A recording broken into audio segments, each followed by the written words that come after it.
Actually, please, before we carry on, look into your experience and confirm this for yourself that your problems, as real as they may seem to you, are happening here. Here, what is as it is. Okay? Even though you may say, no, but this person did wrong to me, and that is a problem. It's not my mind creating this problem, that is a problem. Actually, the circumstance, if you take the mental story out of it, if you take your ideas of good and bad, right and wrong, positive, negative, and your conditioned like ideas, you see, of like what life is supposed to be, what life should be at the current age that you are at what stage you are at. If you take all of this out of the equation, just if you just drop it for a second, and now this same circumstance is sort of unfolding in front of you, but you don't have any of this mental garbage, all this accumulated just like information and story and baggage. If you're not carrying all this, then so like we're just leaving this, then this situation just is as it is. Truly, you must come to see this, that until you step in with the mind and interpret this situation and judge it through your own mental filters of your conditioning, your beliefs, your past, until then, this situation, even if somebody else is wronging you, or if you're ending up on the street or something, even that situation itself is not a problem of its own. You see, because if the situation itself, again, was a problem of its own, then it would be a problem for all of us in the same way that it is a problem for you. But what is a problem for you may not be a problem for me, and what is a problem for me may not be a problem for you. So are the situations themselves, do they carry within them the problem? Or are the situations just actually just images, events, movements of mind, which your subtle mind is now judging, interpreting, projecting onto, wanting and resisting and fearing? And what are you actually suffering? Because see, the situation that you call a problem may also happen and it's gone. Just like it came and it went.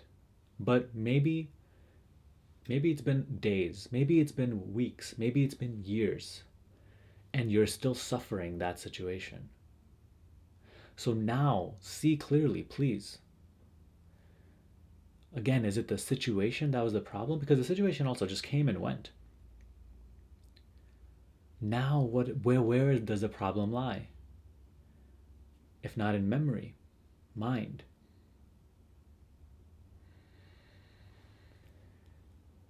So in order to first in order to like solve the root of the problem, which is this imaginary problem making, this factory of mind which is creating problems,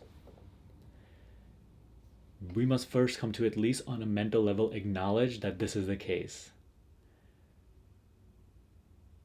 And that is what these teachings, in a way that these teachings have come into our lives, they are a gift, because they, in a really, really straightforward and simple way, put forth in front of us that you are your own problem maker. You're suffering your own mind. Stop looking outward. Stop attacking the image in the mirror. Stop blaming others. Stop being a victim to your own mind. Wake up. Wake up. Wake up.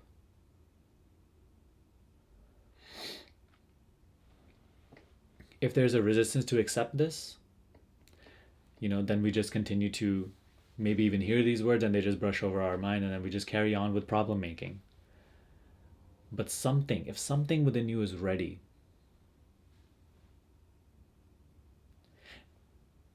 and that readiness is actually, even in a little part, let's just say there's not full readiness to accept this, or to be free of this habit of problem making, even if that little readiness is actually what drove you here, believe it or not.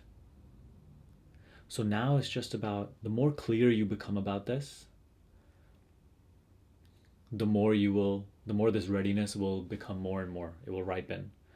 And through it, you will truly learn to see clearly. You will learn to see life rather than staring and immersing yourself within it. That is the problem, you see.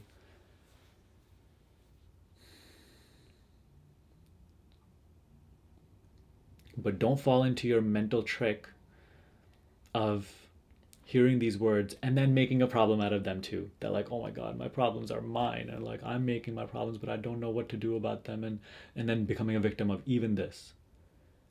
Catch yourself. See how you are making a mental problem of literally the solution that is being offered to you.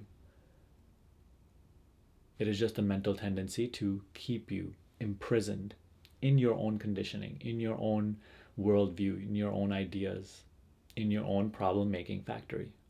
So maybe you need to start small with these things, but ultimately more and more you can start seeing that no matter what experience you have to go through, if this experience is coming into your life, then what's coming with it is the strength and the endurance to go through it and come out more evolved, awakening more and more.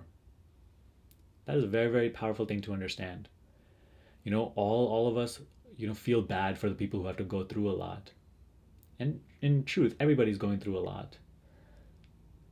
But with the circumstance is coming naturally the strength to endure it. The power and the help to go through it. Sometimes we're not receptive to the solutions that are being offered by life, to the help that is even being offered. And so because we love to focus on the problem. Actually, if you were to simply start to go through experiences in the way that we're just sort of outlining, without the tendency to create problems, then you will see that even the problematic situations have a way of unfolding and returning your life back to balance and making you wiser. But this you cannot become receptive to if you're just stuck in your ideas of your own problems. Absolutely. In any situation.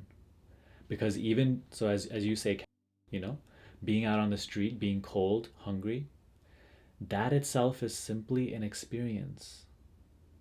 We must learn to be without interpretation of the experience.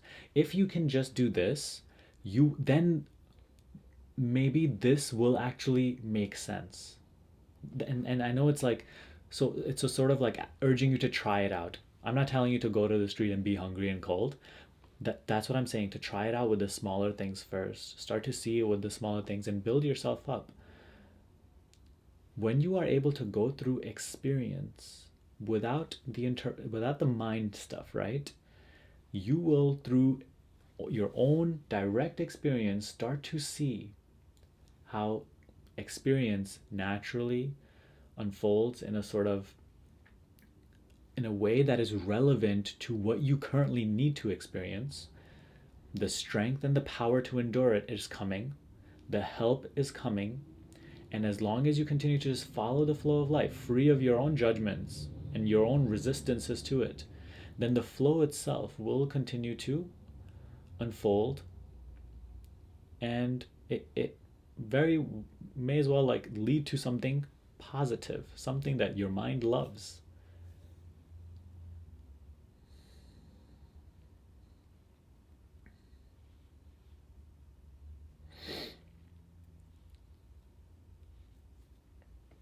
So everything is truly an experience.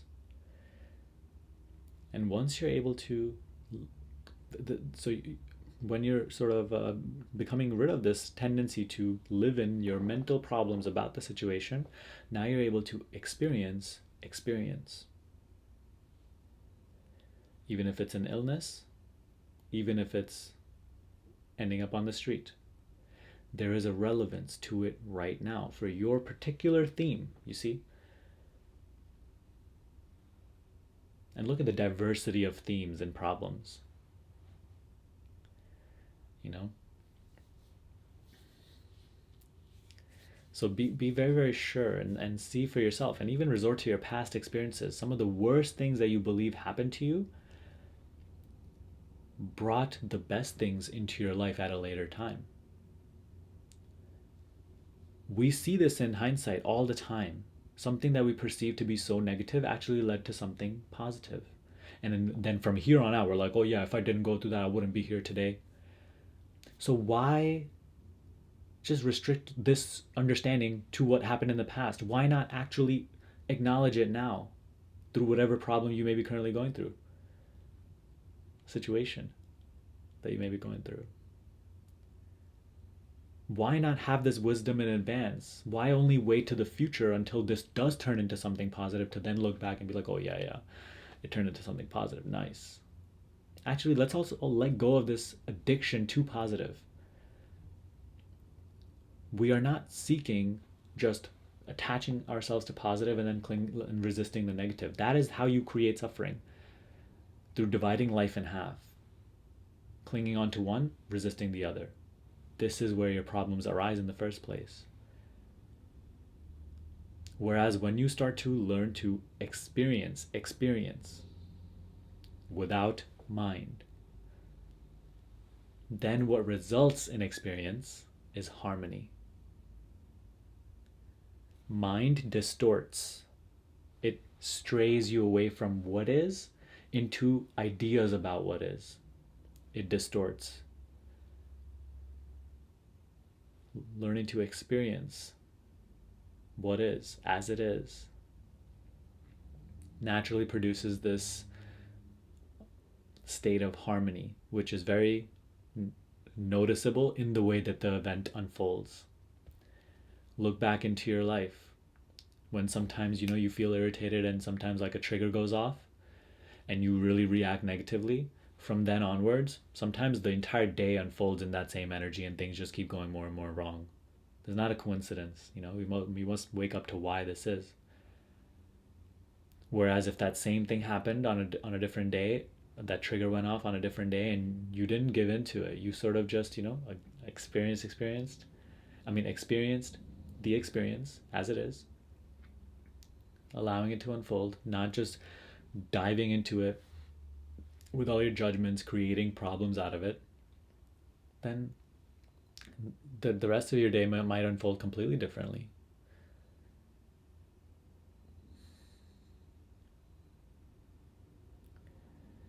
You need not even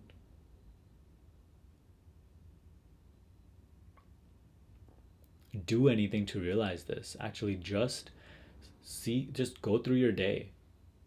Sort of inconveniences and mental problems are arising all the time. Situations are sort of triggering you all the time. That is your arena for this practice.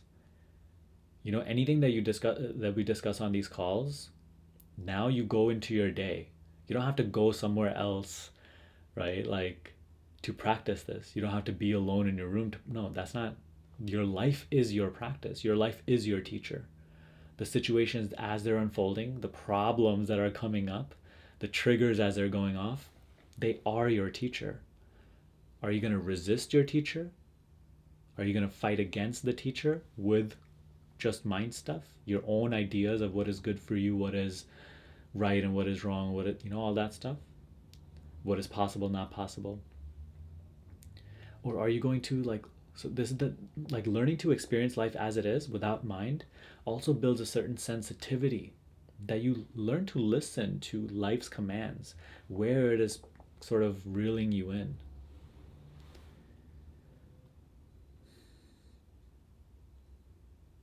Part of you had to sort of listen and go towards where life was taking you to even be here today, to even have this teaching sort of coming into your life.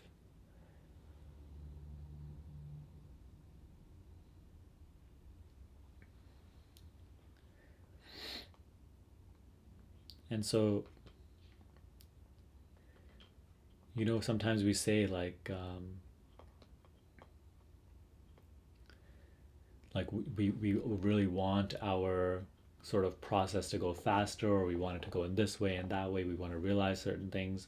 Well, it's like you have nowhere else to go other than here and now. Here and now is the only place that you can be, and actually the only place you need to be in order to do exactly that, to accelerate your process, to realize what you need to realize. And you do that by waking up to life. Rather than staying awake only to your mind and from your mind, you wake up to life and learn to experience what is as it is, rather than your ideas about what it is and what it should be and what it should not be. Thanks for watching this video. Just 2 things before you go. If you want to learn how to implement the teaching that we cover on this channel in a step-by-step format and really develop your understanding of it in a faster way, make sure to watch my free 1-hour class that I'm offering right now. And second, if you want to work with me personally to help you dissolve mind identification and return to peace through self-inquiry, check out my program down below. It's called the Higher Consciousness Shift. Enrollments are now open, so just check out the details and book your free call, and we'll see if it's right for you. That's all I have for you today. Make sure to subscribe to the channel, and I'll see you in the next video.